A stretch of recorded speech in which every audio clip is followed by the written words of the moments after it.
today I have a special guest on. Her name is Sabrina Sarabella.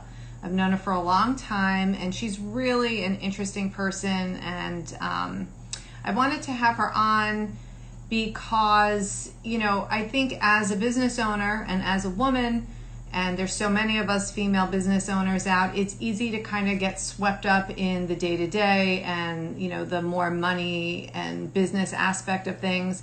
But Sabrina really understands how to bring that spiritual aspect into our work and how to make it really authentic and true to who we actually are.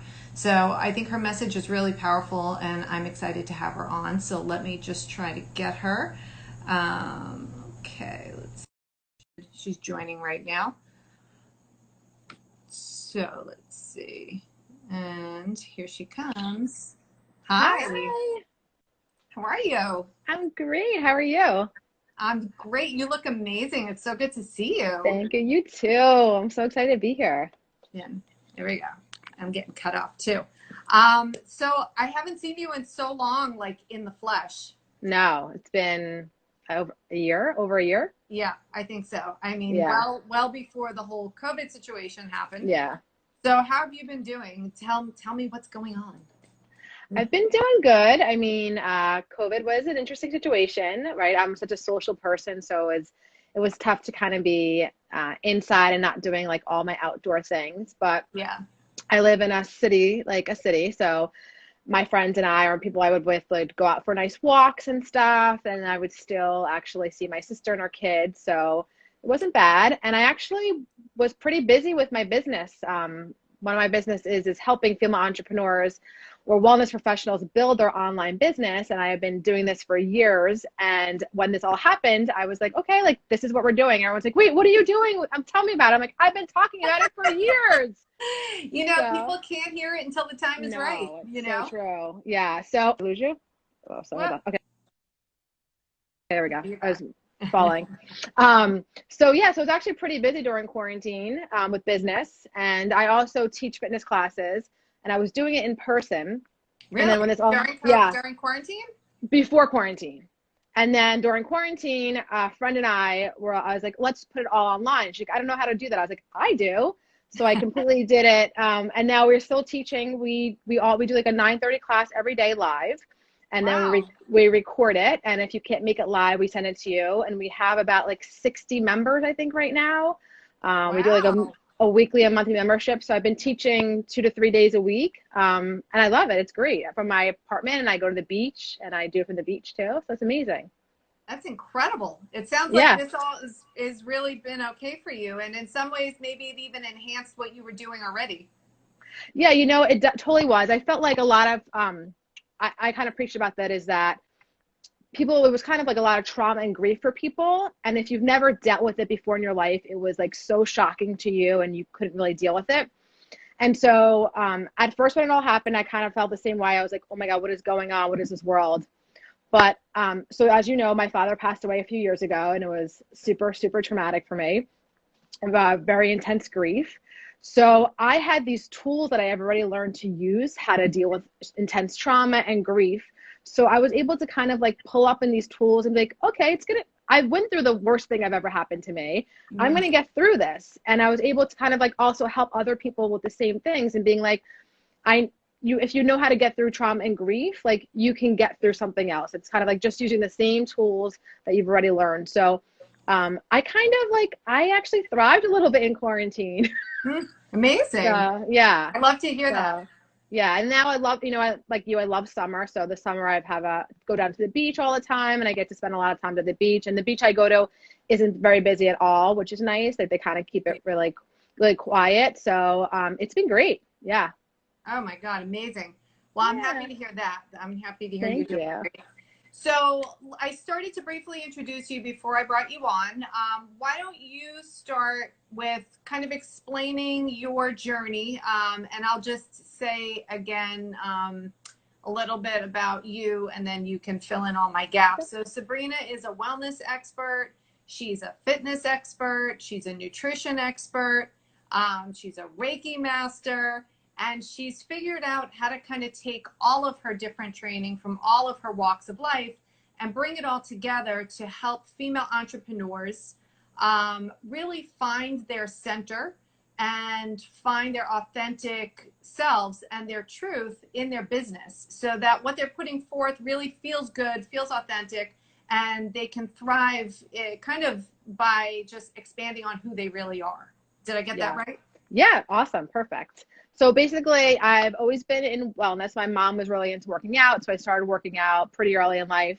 And I always wanted to be a group fitness instructor for some reason. So I got certified when I was 18 years old. I went to college for an undergrad in exercise phys and fitness management, actually called it, and started teaching classes right away. And from there, just started my fitness career, went to work for a corporate gym. And in that gym, I was teaching classes. And my real full-time job was to help other trainers or fitness instructors to build their business. And what I like to say is we started like before there are any boutique gyms, we started like our boutique gym. Like we started it as the corporation would build these little mind body studios. And they would say, okay, girls, like group fitness, like figure out how to monetize this. And so we did. We built these like small group training programs. We made millions of dollars for the company and just kind of took off. And that's, I think, like a lot of the boutique fitness trend started. Wow. I was there for a while. Yeah, I was there for a while. Yeah. So, yeah, that was my corporate job. So I've always kind of coached other wellness professionals in my career, right? So from the beginning, I worked with other fitness trainers and instructors. So that's always been my thing, right? But I worked for a corporation. And then I always wanted to go back to grad school to be a nutritionist. And so I did. I left my corporate job. We kind of restructured. My dad was sick. He asked me to come help him work for his company. So I left corporate, went to grad school, but also worked as a personal trainer still. And during this time, I started to like kind of get these really like health issues. I was always tired all the time. I couldn't like get up out of bed in the morning. It was just like exhausting. And back then, like, I feel like it wasn't really, like, no one really knew what was going on. And I went to a million different doctors, and they would shove different pills at me and all different kind of things. And I was like, no, this is not the answer.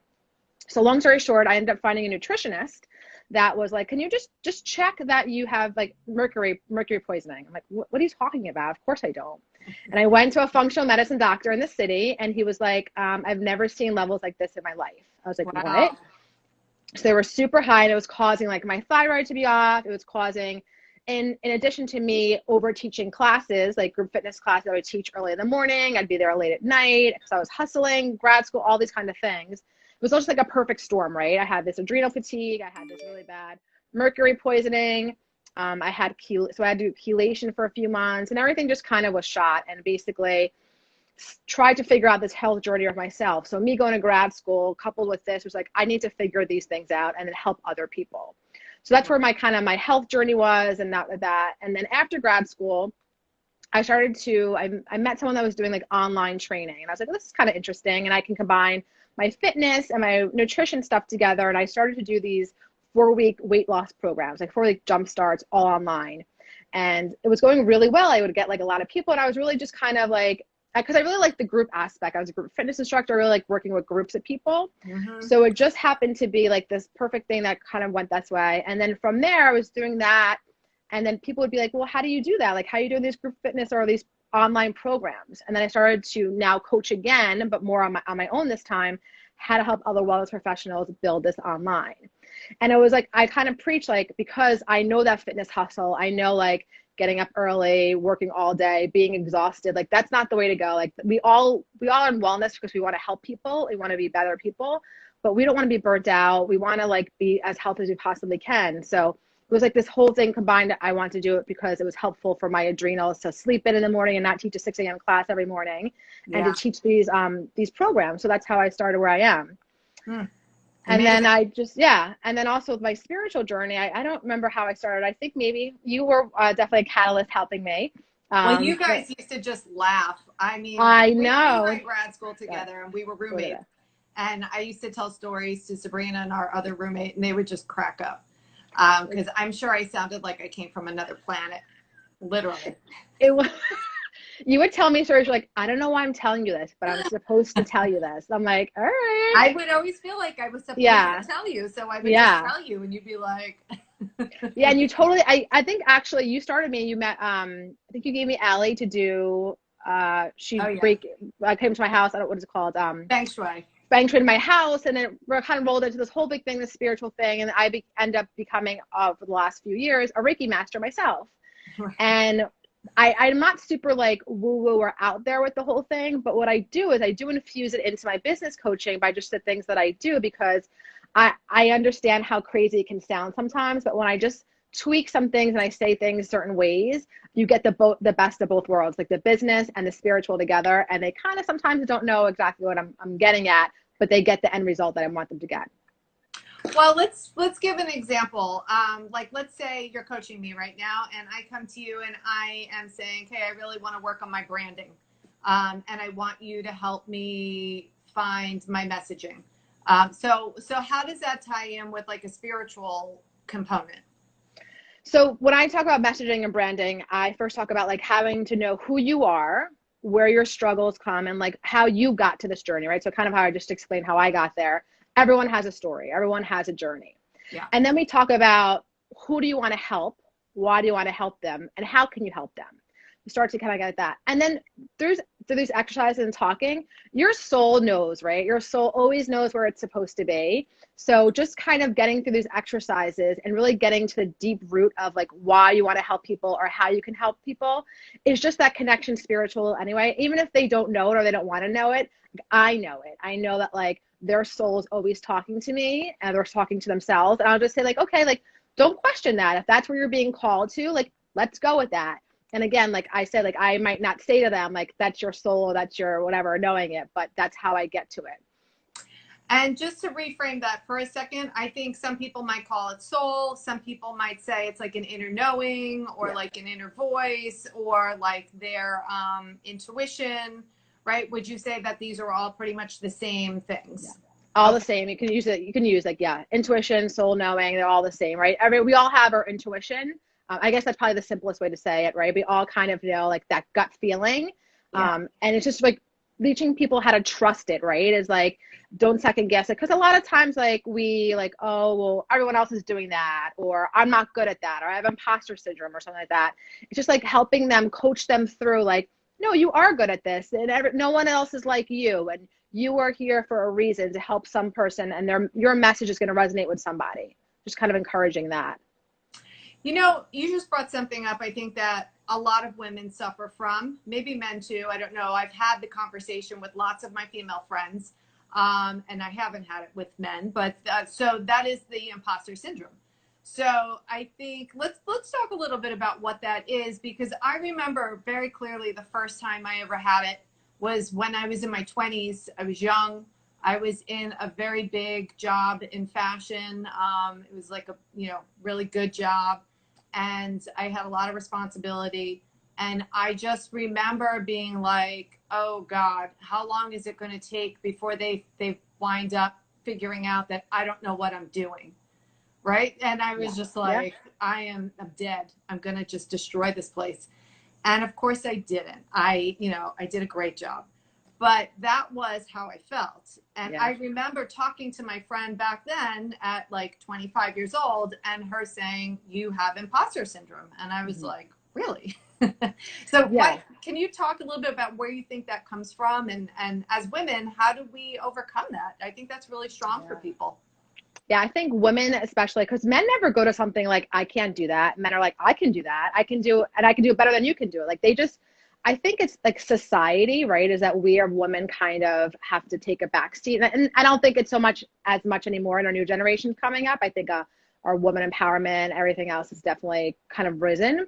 But it's more of like we're not taught to be super confident in what we're doing. We're kind of like, oh, well, let the man take the lead, or like we might not be good at that. Like someone else is better. So I think it really comes from society teaching us, and hopefully not your parents, but maybe sometimes your parents.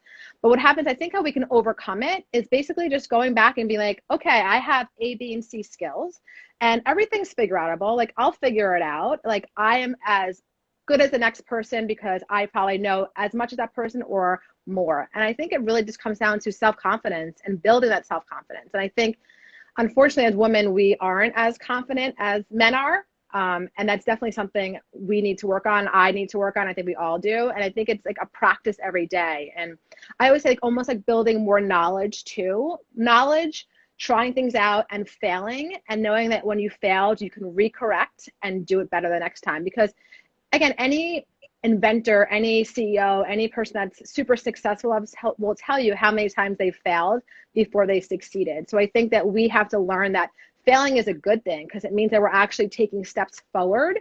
And it's okay if we it's course correction, right? If it doesn't work this way, we work it this way. Yeah. Yeah, it's true.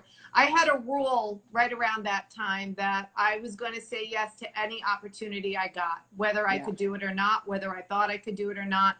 And I wound up, producing a movie, producing a theater, a play off Broadway, 2 of them. I did a whole bunch of crazy things. I had jobs at really big fashion houses.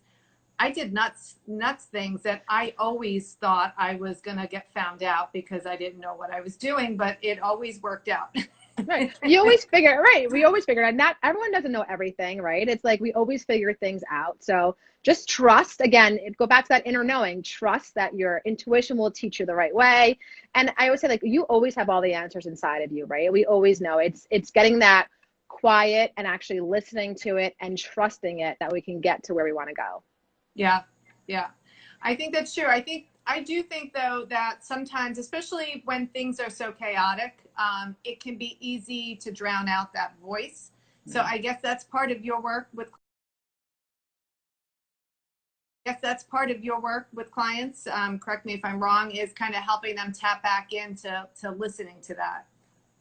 Yeah. I wish I meditate every day. Well, I try to meditate every day, and I practice. But again, life gets in the way too, right? We're not perfect, and same thing. So again, the same thing, just making sure that I know, okay, here are some options for me. I can do a walking meditation. I'm very big into walking every day, or in the morning on the beach or over here on the water. And just saying hey, if you can't sit down on the Om, you don't have to. Just get out there and listen to your voice, listen to yourself and quiet yourself down. And talk to them about this is your business. I know you have a family and other things going on, but you really need to start to take time for yourself. If you want your business to thrive, you've got to also put it as a business and not a hobby. True.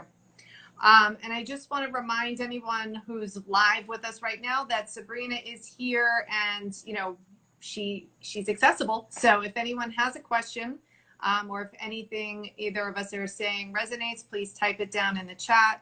We're happy to answer questions live while we're doing this, so don't miss out on the opportunity. Okay, so let's just see here. What else did I want to talk to you about? I think money and being paid accordingly for your services is also a tough nut for a lot of people to swallow. And what I mean by that, I know with a lot of my friends, myself included, that sometimes it's hard to charge for what we believe, what our services are actually worth. And so recognizing your worth and not being afraid to state your worth, I think, can be challenging for people. And I've had many angst-filled conversations with many of my friends about this one. What do you think about that, especially from the perspective that we're talking about? Yeah, so this is a huge topic of conversation. And this is actually a really big one that came up in the beginning of quarantine, and especially with a lot of fitness instructors. People were doing things for free constantly, free classes, free that. And I would preach, stop doing things for free. They're like, oh, but people need us. Yes, but this is your job, right? So they have a job, you have a job. This is how you earn money. You are worthy of them paying you money in exchange for you giving them. So a lot of times, especially in wellness professionals, right, we just want to help everyone. We just want everyone to be, we want to help everyone. We don't care, but we have bills to pay too, right? We went to school. We have a million trainings that we've done. Yeah. We are worth what we ask for, right? So I think it comes down to, like you said, knowing your worth and trusting in it, right? Is that I always say, you don't go to a store and get a coffee and don't expect to just walk out with it. No, you pay for it. It doesn't matter what it is, right? It's the same thing. You pay to go to the doctor, you pay to go this. Why should they not pay me? I'm as skilled as the next person, or I have my certain qualifications. So I think it's just being putting that out of your head, yes, you want to help people, but there's a price to pay. And also, energy is money. Money is energy, right? So it's just the Yes. flow of energy coming back and forth. Like you're giving me your energy, helping me heal me, giving me your recommendations. So the way I repay my energy is in money. It's the same thing, right? So it's just like thinking about it that way. And money energy is unlimited, right? So I give it to you, you give it to the next person. It's a circular thing. So never think that like you giving money away is not going to get it back. You have to continue the flow of money. And a lot of times I talk with my coaching clients is the whole money mindset thing and how to break those money blocks and how to rewrite your money story. So these are really super important things. I think it is very, I mean, I deal mostly with women. I have some men, but mostly women I see this in having this problem, not asking for money, not asking, feeling bad about it. But again, like you said, I don't go to the store and expect to just walk out with something. I pay for it. Right. Right. It's true. Otherwise, we call that stealing. Exactly. I'm going to get the cops called on me. But especially, I bet, like right now during COVID, right, with people, you know, there's financial hardship around. Yeah. I think people's money thoughts kind of took even another notch, got Right. kicked down another notch. So, but you know, I think there's also something to be said about putting out what your worth is and then on a case by case basis assessing, you know, for need. Right. And Yeah. I always say people who want something or need something, they always find a way for pay for something, right? Yeah. So you can say, I see this all the time, right? Like women or people don't want to pay for their nutritionist, whatever, but they're walking around their designer bag, I know. right? Right. So like there are certain things, and I always say like you don't know someone else's story. So you say what you're worth, you tell them their price that they're paying. And if there's like, again, if there's a severe hardship or something like that, you can always do a sliding scale. That's fine. But it's really about like you setting your tone and saying like, again, people, you don't know how people find money. They can have be sitting on tons of money on their mattress you don't know about or whatever it is. And a lot of, I also said too, is like, I had a lot of friends during COVID that actually made more money, didn't lose their job, right? Because they weren't commuting anymore. They didn't have to buy lunch every day. They weren't going out to dinner. So they were making more money. So I always said, like, don't assume what people have. Say your prices, say your worth, and then people will come back to you. Right. And if there is a problem, they'll have a dialogue. Right. And then at that point Exactly. you can assess. Right. I Totally. like that. And you know, I think another thing that I wanted to talk about is manifesting. Mm. And that can be, I'm sure there's different things that we can label that. But manifesting within a business concept, right? So, and I'm going to ask you to talk about that. But Yeah. from my point of view, when I think of that, I think about clarity, right? I Mm-hmm. feel like, you know, I remember when I was starting private practice, it was a little tricky for me because I was trying to figure out, even just when I first started, how to get on Instagram, right? Like, what is my message? Who am I? What do Yeah. I want to say? And it really was, it took soul searching to figure out who I am and what do I actually stand for before I could speak on Instagram or speak publicly in any way. And then once I got clarity, then good things started to manifest for me. So can Mm-hmm. you talk a little bit about manifesting and how you work with that with your clients? Totally. So I think actually just to talk about your point is that it does take time to find your message and your clarity. So don't think you can do this overnight. So like if you've been struggling, if you're new to business, it does take time. So be patient with yourself, do these different exercises and you'll get there, right? Because it does, I'm sure it took you time, it took me time. And sometimes your message will continually change over time, right? So, and that's okay too. So when What you're do you trying mean to, exercises? oh, so like finding, like I teach on my business, like my business courses, how to find exercises. But like for one, like write down what your struggle is and what your pain points of your clients are. So stuff like that, how to figure out your message. These are different exercises that I use with my I clients. see. That's what I mean. Sorry. Okay, got it. Okay. I thought Yeah. for a second like exercise. Oh, no. I know I have I like will whole make like, money. I will grow my business. yeah, right. I have a whole packet of exercises or worksheets that I do with my clients to get these ideas down. And they But for basically help them find clarity. find clarity, find your brand, find your message again. And then we revise them, we talk about them, we meditate on, we think about them, and we continue on. Yeah, definitely. Love that. Yeah. So for manifesting, I call them five or six easy steps. And you can do this in life or in business. But yes, first step is being clear, to have clarity on what you want. Because if you don't know what you want, and this is like, I'm going to talk like spiritually and also just regularly, if you don't know what you want to get, like you don't have any clients you want or how you want to serve them, the universe can send them to you, and people can find you on Instagram or the phone, whatever, right? So they're not going to know because how you're speaking. So first exercise, and I think this is probably one of the longest exercises to figure out, or the way to step is to find out your clarity, because you need to know who you want and what you exactly want. Even for money, right? So like, let's say you want to make $10,000 a month. You need to know what you're doing with that money. You can't just say, I want $10,000 a month. So the universe needs to be super clear. And I say universe, I say, you know what I'm trying to talk about, like whatever you believe in brings you something, right? The energies, the higher, exactly. the thing we're all plugged into. Yes.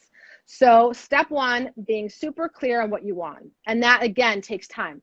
And don't talk about what you don't want. A lot of people say like, oh, I don't want this. I don't want to work with this person, right? I want you to only talk about what you do want. Step two is to affirm that, right? So now, okay, I got it in my head. Now I know what I want. I'm going to speak about that all the time. I want 10 new clients that are going to, that need help with their gut or, you know, SIBO, whatever it is, right? Like for you. So I'm going to talk about that. I'm going to write it down. I'm going to speak about it all the time. I'm going to affirm it to the universe. I'm going to tell my friends about it, right? So I'm constantly letting people know what I want. Then you need to clear blocks. And this is one step a lot of people don't really remember. They kind of skip it. They wonder why it's not working. So let's just say for money, right? I want to make $10,000 a month, okay, in my business.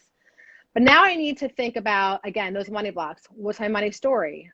Money doesn't grow on trees, or only rich people aren't happy, or whatever, like whatever silly things that come up in your mind. And you've got to like almost like reflect on that, right? Or same thing, like I'm not good enough to deserve that money. I am not a good enough nutritionist to attract those people. And that takes, again, time to sit there and I say, like, write it out, like write everything that comes to your mind, how silly it is. And then, is that a really true statement, or how can I rewrite that statement, right? Mm-hmm. And then you start to rebuild that in your mind. And again, how many years you've been alive, you've been making up these stories all our life, right? Or believing these things. So sometimes it does take a little time to kind of change that mindset now and to believe in new things. Like, I'm the best nutritionist and I can help as many people that want to come to me, whatever it is, right? And then, right? And then the next step would be to visualize or feel it, right? So now you want to visualize how it is to work with 10 clients a month that have SIBO, or whatever it is, right? Or whatever we're thinking, $10,000 a month. What kind of life am I living? Where do I shop? What do I do? And just start to think about these things, but also not only think, feel them. I want you to feel what it feels like to make $10,000 a month or make $1 million a year, right? I want you to, what kind of person you are. And now the person you are right now, are you matching that person? And if you're not, I want you to start living as if. Mm-hmm. So step 5 would be living as if, right? So now I could say, this is actually a simple terms. It's like you're looking for a partner. I'm just going to go back to that. Like if you're looking for, this is like you're going to start to like put out 2 plates for dinner, or buy like wedding cards and write them out to your significant other, or you're writing. So like these are you start to live as if. And the same thing, like for you, as if you're looking for clients, right? You get your date book and be like, okay, client A would be at 10 o'clock, client B would be at 11 o'clock. And I would say, okay, what I would be doing today, I'd be having these clients, and in between I'd be doing this. So you're starting to like really embody who that person is and what you have to attract those things into your life. And when you start to do these things, then everything starts to come to you. Like you said, once you found clarity, things start rolling. It's the energy matching. Right. And then your last step is to let it go and believe it'll happen, right? So same thing. Is it believe it will happen, or you have to make yourself believe it's already happened? Yeah, well, yeah. So whenever you do something in present tense, right, you already have this stuff, right? So, but you also want to like believe faith in divine timing too, right? So like, okay, I believe that I have 10 clients, whatever it is, 10 clients a week. I also want to believe that I have these things coming to me. I believe that the universe is sending in divine timing, and you just kind of like trust that it's happening, right? So if you order something online, you don't sit there like check, like, is it outside? Where is it? Like Amazon said it'll be there at 2 o'clock tomorrow. And I know my 2 o'clock in the morning at 2 o'clock, it's going to be there, right? So it's like that trust process. Because once you start continuing to doubt it yourself, like you let that energy go away, you stall that energy that's trying to move to get to you. Amazing. I love that, Sabrina. And I think we got a couple of comments. Let's just see. Oh, yes, Sabrina is the best. I Thank agree. you. Marjorie said that. And then Audie's Foodie. Hey, Laura. She says it works. This is how I manifested my husband. Oh, so cute. And somebody else said this is amazing. So Awesome. manifestation, and I just want to go back to this for a second because these principles that Sabrina are talking about are completely not exclusive to your business, right? So, and like you gave the good example of trying to manifest love or manifest a partner. So whatever it is, I think it's always important to get super clear about what you want and feel it in your body as if you have it, and then release it and let it go, that you know that it's coming and you know it's on the way. Even if you can't see the path to it, you have to trust that the greater beings, the greater energies they can manifest anything. They'll find a way. Yeah, they say like, right, you can manifest easily like $1 million as you done $5 because time and energy doesn't exist. It's just like your belief that it actually can happen. And I think like a Yeah. really fun game is like just to try like small stuff. Like, okay, today I'm going to see, I'm going to manifest a free cup of coffee and just see what happens, right? Yes. And again, this also applies to health, right? Is like the whole, I'm sure you talk about this all the time, is that whole mind body connection, right? It's like you believe I am healthy. And that was another thing before COVID, when COVID happened, everyone was like, we didn't know what was going on. I was super anxious about things. And what I would do every day is I would just do a little meditation and I would put my hands on my heart and I would say, I am happy, I am healthy, and I am safe. And I would say it over and over again until I believe that like my body knew like I wasn't super nervous or scared or anything like that anymore, right? It was like same thing with your health is like you can, I'm sure there's a million books you can read on how people change their health by just their minds. Yeah, and that is a super important point because I see this often.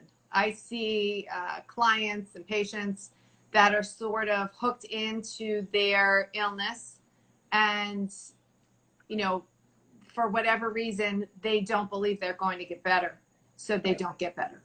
Yeah. And you can give a person everything in the world to help them heal, but if they don't believe that it's possible, it's going to be tricky. It's going to be Yeah. hard. And I'm not saying, when I say this, I am not saying in any way that these people do not suffer with real conditions. They are suffering, and what they're going through is very real.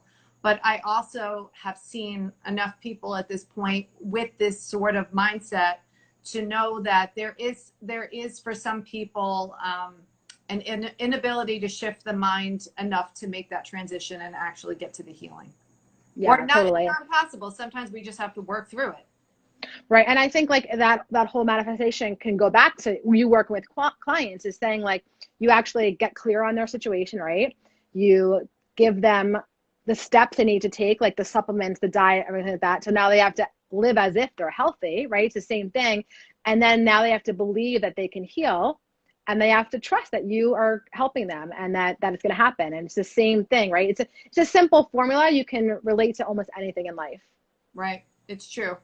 And yeah, I'll skip what I was going to say. Yes, I agree. Awesome. Yeah. Well, okay. Can you give us some tips? Maybe, I don't know. Can we maybe do like a little manifestation? Can you kind of, you kind of just did, but if someone wanted to do manifestation who has never done it, what do you think they should do? Do they meditate and do it? Do they write it down and do it? I remember the first time I ever did a meditation, like in my early 20s, I meditated on what I wanted to try to get clear. I wrote it on a piece of paper. I held the paper. I had it on my heart. I thought about what it would feel like to have that thing in my life. And then I burned it. I burned the paper to set it free, so that, the universe could pick it up and make Yeah. it happen for me. So what Yeah. does it look like when you do it? So I think like if you're just starting out and you're very new to this, just do something so simple, right? Like, because you want to build that trust muscle. So start with like, I want to find a quarter on the street today. And like that, that happened, right? And then you'll start to see like, oh, I see quarters all the time on the street, right? So like Start super simple. That's the first why, right? And then you're like, okay, I can do this, right? Or like, I want like so and so to call me or whatever like that, right? And you're kind of like, you start to feel like, oh, I was just thinking about that person. Like those are all things. And just start to go back. I always say, like, people, you've been manifesting your whole life, everyone, right? So like, think about your best friend that you've had, right? Is like, they're just like you, and you're always like wanted to do this or that, whatever, or the trips you've taken. Like, you talk about that stuff ahead of time. So we never like put a process to it. It just happens because, and the more we don't attach to it, like usually the things that are hardest to get is like, we really, really want it so bad, and we're holding on to it, and we want to figure out how we're going to do it. Those are the things that usually take longer to do because we're so attached to it. So I say, start super simple, let go of that attachment, get the clarity, like you said, know exactly what you want, affirm it, let people know, write it down. I like to just write it down. I don't tell everyone about it, but I like to just write it down, say it out loud. So like, whoever wants to hear me, like my angels around me or whatever can hear it, bring it into me. And then again, like I want to go to Italy, right? I'll start to look at travel magazines or whatever it is and start to, like you said, like feel like I'm in Italy or I'm here and I'm doing these things and this is how I am when I'm there. And then I believe, okay, it's going to happen, right? And then I just like let it go. The burning is good too. I've definitely done that too, but you don't have to do that kind of stuff. Like I said, you can make it as simple as you possibly can by just thinking about something that you really want, believing you can do it, and then you kind of build up to those bigger and bigger things. I think I started burning things when I was young and at first starting, this process, just because I wasn't sure if it was going to work. I felt like burning it would make sure. Like I wanted to make sure I sent the smoke signals. I didn't want to just think it. Right. So, but the older I got, I realized I didn't have to burn it. Yeah. And it really comes down to, like, a lot of times, like, even think about athletes, right? Professional athletes have some kind of superstition they have to do before a game to win it, right? Right. And they do the same thing. It's almost the same thing. But if you ever ask them, I talked to a professional athlete recently, and he's like, I had to touch this, and this. And I realized, like, it was I just wanted the win, and I just manifested anyway. I didn't need all these things ahead of time. I can just believe I was doing it. I pictured it, and then I did it. And it's the same thing. Like, we don't have to make all these things like burn it, go in the moon, have my crystals. All we're just we can complicate things, right? It's super simple. We just want it. We believe it can happen, and then it happens. Right. And again, right, there are some, again, we talked about bigger things that are hard to get sometimes too. And those are things like we have the limiting beliefs and those things that we don't believe behind them. But some of the smaller things are super easy to kind of get. Let's see. We got a comment here. Love this. All energy is transformed. Potential energy only converts to kinetic energy if you let it. True. Yeah. Bible Energy Tea. He's actually one of my clients too. Oh, really? Oh, nice. Yes, he has an energy tea. It's amazing. A what? A tea that has like caffeine in it, energy tea, like an iced tea. Yeah. Yummy. Yeah, check it out. Yeah. What's it called? A Bible Energy Tea. Oh, I will check that out. I see the name. Yeah. Okay, great. Yeah. So cool. There's a little plug for you. I hope you sell some tea. See, already manifesting some good things. I know, right? No. Let's see if there was anything else I really wanted to talk to you about, because we are almost out of time. I think it's just very interesting to sort of combine all the different things that you've combined. And just, again, a lot of people kind of joined late, so I just want to say it one more time. So Sabrina is a wellness expert. She has a master's in clinical nutrition. She's been a personal trainer for many years, many years. She's a Reiki master, and ultimately she figured out how to take all of these different things that were all different parts of her passion and put it all together to help the female entrepreneur really thrive in her business. And so right now you are really focused on wellness businesses, correct? Yeah, that's definitely my niche, or what I want. Yeah. So I've helped other businesses, but wellness is mostly my niche, because, again, I feel that how wellness professionals really want to make a difference in the world. I want to help you do that and make sure that you stay healthy and don't get adrenal fatigue like I do, kind of a thing. Right. And that's a great point. And God knows us healthcare practitioners need support and coaching. So yes, I think it's amazing that you're focused on that. That's awesome. Thank you. Thanks. So let's see if nobody else has a question. And is there anything sort of in wrapping up that you wanted to say or throw out there? I mean, I want to thank you for having me. I have known Jen a very long time and always been very special to me, and has helped me on my health journey too, and helped me in grad school, like not cheat off her, but copy her notes. Yeah, but you have one of those memories where you don't need to take notes, and I don't. That's why I write every word and then I stare at it. Oh, it's so funny. But Jen is an amazing practitioner. And if you're listening to this and you don't know Jen, and you have any health issues, I refer people to her. I don't really see one-on-one clients anymore. I just do a lot of group wellness talks and coaching. So I always say refer to Jen because she's a genius. And I don't say that lightly because she really is. And I'm just like, yeah, thankful to be here today. And anyone that has any questions, you can reach out to me. And again, like, don't overcomplicate things. If you're looking to manifest something, keep it simple. If you're trying to grow a business, again, get clarity on what you want and really just go for it. Like, and also like know your worth, right? Ask what you're supposed to be asking for prices. You're worth what you are. You deserve to be paid for your expertise and knowledge, and help as many people as you can, because this world needs healing and we were put on this earth to help other people. And I'm so grateful to be here. Yeah, amazing. You're so awesome, Sabrina. I love you. So are you. I love you too. Thank you so much. Okay, and if anybody wants to get in touch with Sabrina, what's the best way? Go through your Instagram, your Facebook, website? My Instagram is usually I'm most active there, and I'm usually posting every day on there, so I'm always pretty active. You can reach out to me there. You can check out my website, but Instagram's more fun. It's more personal. I like it better. I love Instagram. I know. Yeah. And I'll be posting Sabrina's details below, so if anybody wants to get in touch, you can do that. All right. Thank you so much for coming on. Thank you For joining us today, and I'll see you guys next week.